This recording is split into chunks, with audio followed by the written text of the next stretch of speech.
Bonjour à tous, nous allons étudier un nouveau chapitre qui s'intitule la mole.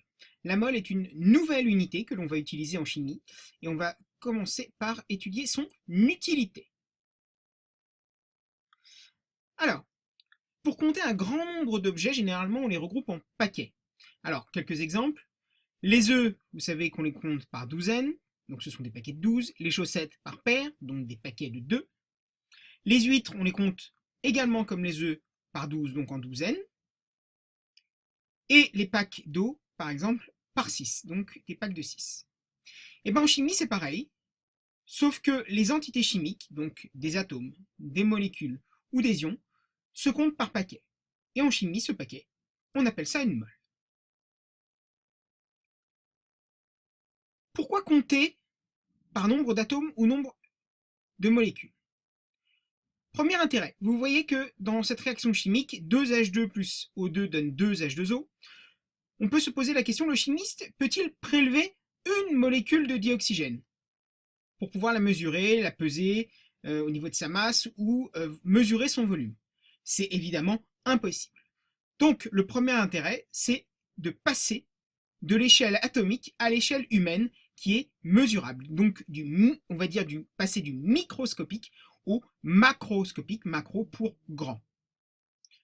Deuxième intérêt, c'est une unité valable quel que soit l'état physique de l'espèce chimique, qu'elle soit solide, liquide ou gazeuse.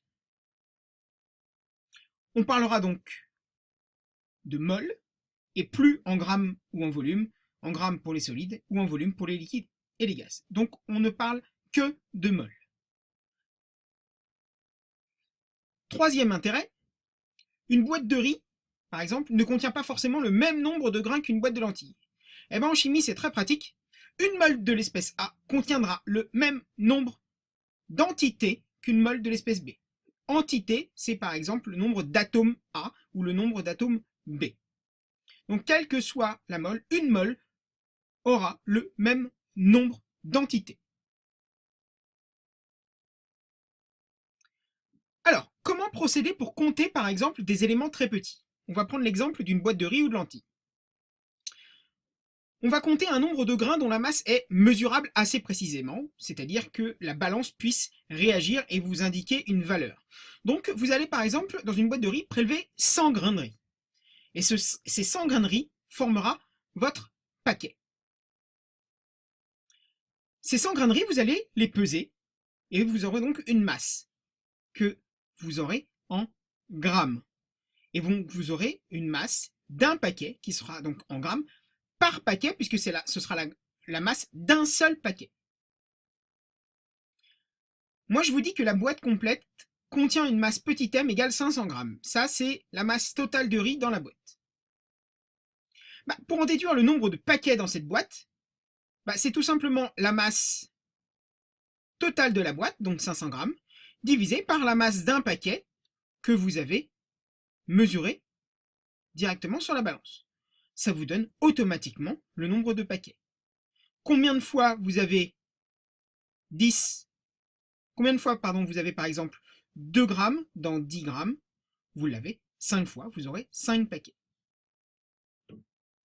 Le nombre de grains sera donc égal au nombre de paquets multiplié par grand N, qui est le nombre de grains.